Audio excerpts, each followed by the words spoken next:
day that David Bowie came into the studio, he looked incredible, wearing glamorous clothes and perfectly applied makeup. And I thought he'd arrived all ready to sing, but just before he was due to go on, he disappeared to change and re-emerged looking even more glamorous. David Bowie. How are you? I'm very well, thank you. How are you? I'm fine. Good. How are you? How are you? I think everybody's fine. Jolly good. Is it difficult for you to do what you've just been doing in a tiny television studio? I mean, throwing yourself outwards. I find singing and performing very easy, but this is awful. Never done this before, chat show.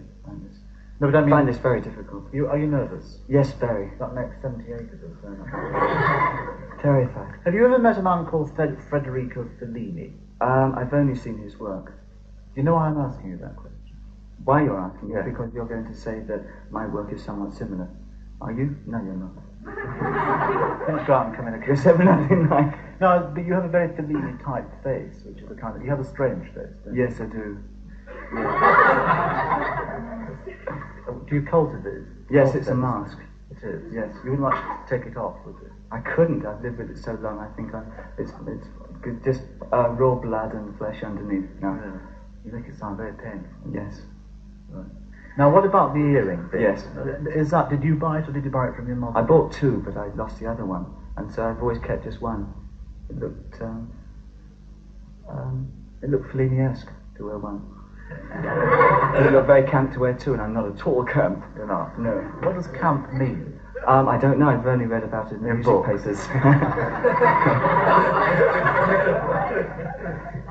What were you doing before you hit the bright headlights? And before you answer that question, did you have to get the gear on in order to project yourself? I mean, were you a nobody who suddenly thought, Jesus, I must get into the scene by some other way? I never asked Jesus for a thing. No, it was always on my own initiative. And when I was 14, I became a mod. And it just carried on from there. I've always dressed in what I consider clothes that were exciting for me, to prevent me becoming humdrum, so that I would receive reaction from people which would encourage me to write. I don't think I understand that. Well, I tried dressing pretty normally for one period, and I became very bored with myself and with the kind of conversation or non-conversation I had with people. And I found that the moment I shaved my eyebrows off, I used to receive a different kind of reaction from people. That's and encouraged me to develop an attitude of living in a world which wasn't the world I was used to. Which this isn't the world that now it's a world that I'm used to. I'm used to being like this. And it's second nature to you now. What? It's second nature to you now. Well, what was it all like before? I mean, you at the age of 14, up to the age of 14. Well, I lived in Beckenham, and I went to school there. I studied art there, and I got a job as a junior visualizer in an advertising agency. And I was playing tenor sax with modern jazz bands. I was very... What kind of a home did you come from? Small one. It was a home, just a homey home. It was nice, lovely home, with a dog, a budgie. Do you go back there at all? Is it still there? No, it isn't. My father died and my mother moved. But I see my mother. They haven't put a big notice up outside it saying, one of those blue... Yeah, for sale. No, they haven't. Do the clothes you're trying to say, are the clothes expressed now your own personality? No, that I've never been quite clear about. I've never been sure of my own personality. That's very refreshing. That's a very refreshing thing to hear somebody say that. Very. But can you fill us in on the barest outlines? Yes, I can. I think, well, go on. If you're not sure what your personality is and what's at the deep heart of it... Try and guide me as to what you want to know. Well, you just said that you think the clothes... You don't know whether the clothes express your personality because you don't really know what your personality is. Yeah. I find that refreshing because I don't think anybody finds it does. But we all have an idea of the outline of our personality, how we would draw it in outline. Yeah. Could you draw the outline of it? Well, all right. I find that I'm a person who can... take on the guises of different people that I meet. I can switch accents in seconds of meeting somebody, and I can adopt their accent. I've always found that I collect. I'm a collector. And I've always just seemed to collect personalities, ideas. I have a hodgepodge philosophy, which really is very minimal. Do you believe in God? What? Do you believe in God? I believe in an energy form, but I wouldn't I wouldn't like to put a name to it. Do you indulge in any form of worship? Life. I love life very much indeed. You split people down the middle, don't you, a lot?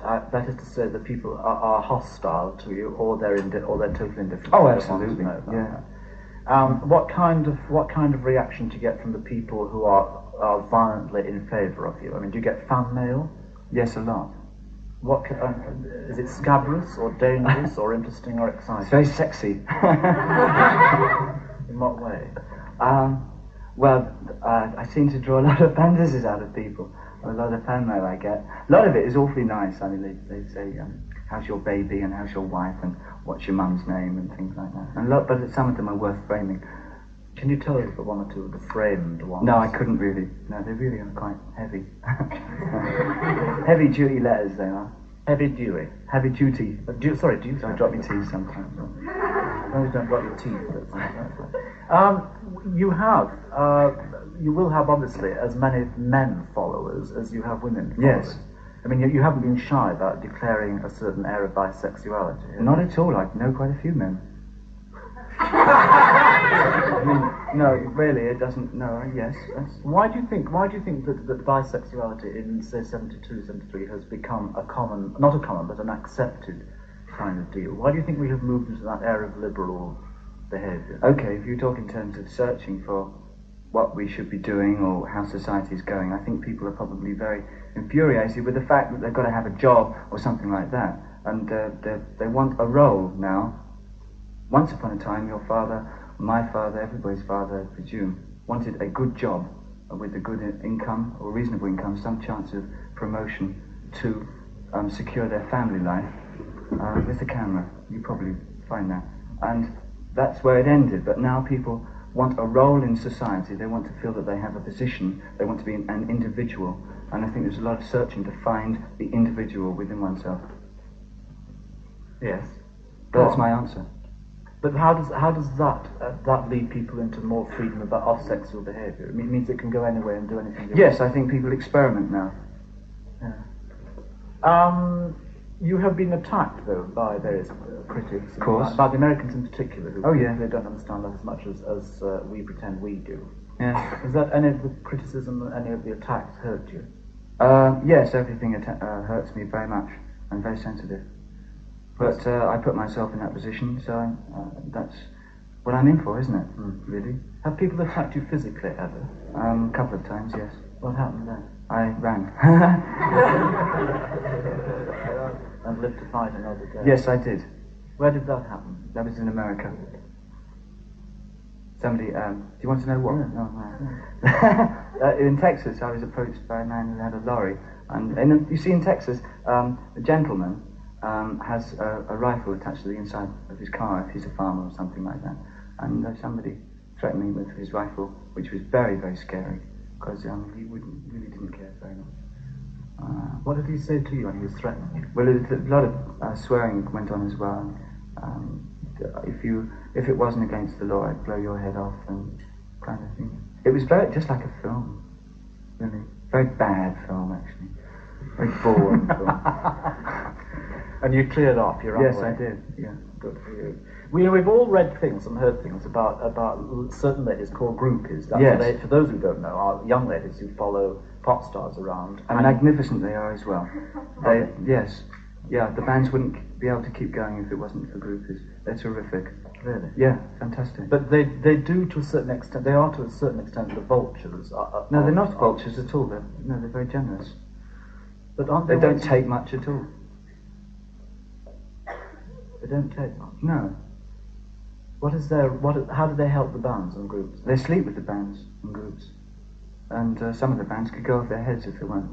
I mean, I know bands who have been touring constantly for 2 years. They have not had any time off. And some of them are not married, and they don't have wives who are going to go and see them or anything. It's a bit like being in prison. It's quite secluded, you know, it's very cocooned. And it's not at all real. Don't believe anything you read. It's not at all, none of it's real. It's all a total fantasy. And the groupies help to take the stress off them. Yeah. Are there such things as groupie boys now in the city of London? There are. Yeah. And do you have any kind of contact with them? I've heard of them, yeah. How did they manifest themselves? How do they show themselves? They come on like groupie chicks, and you often find out they're boys. You strike me as being the kind of, when you were talking about philosophy, you were talking very sensibly about philosophy. Do you see any danger in the kind of activity that you're indulging in, as far as the shortness of it all, as far as it all going to be over in a year or 2 years or 20 years? Yes, I even more so now that we have a hit single, which is a thing that I've always been very scared of, because people have always come to see us over the last year or so, and before then, when I was a solo performer, because I was a writer and I gave a performance of the songs. We attracted an audience because we were a performing band, and we were also an album band. And we now find we have a different kind of audience coming to see us, whom we love dearly with all our hearts, but it is worrying because it is a precarious position to be in. I think we'll struggle through. But how long do you give it? What, me? Yeah. How long do I give me? Yeah. I'm hoping for some kind of terminal illness that will finish it all off. But how many years do you give yourself? I don't mean how many years to give yourself in life, but how many years can you be ahead of the glamour field and ahead of the glitter field? No, I've never been ahead of anything. I've been, I think, on my own. I'm not in an Olympics. I'm a songwriter and a performer. And you have one or two insurance policies, obviously, like the fact that you are a songwriter and you can go on writing songs long after... yes, and as long as, yes, I don't break my fingers or whatever. Yes, I'll be able to keep writing. Or ladder your stocking. Or ladder my stockings. I know, but they're very cheap. Are they? They're very cheap, yeah, they're just Woolworths. And do they go, as they say, right up?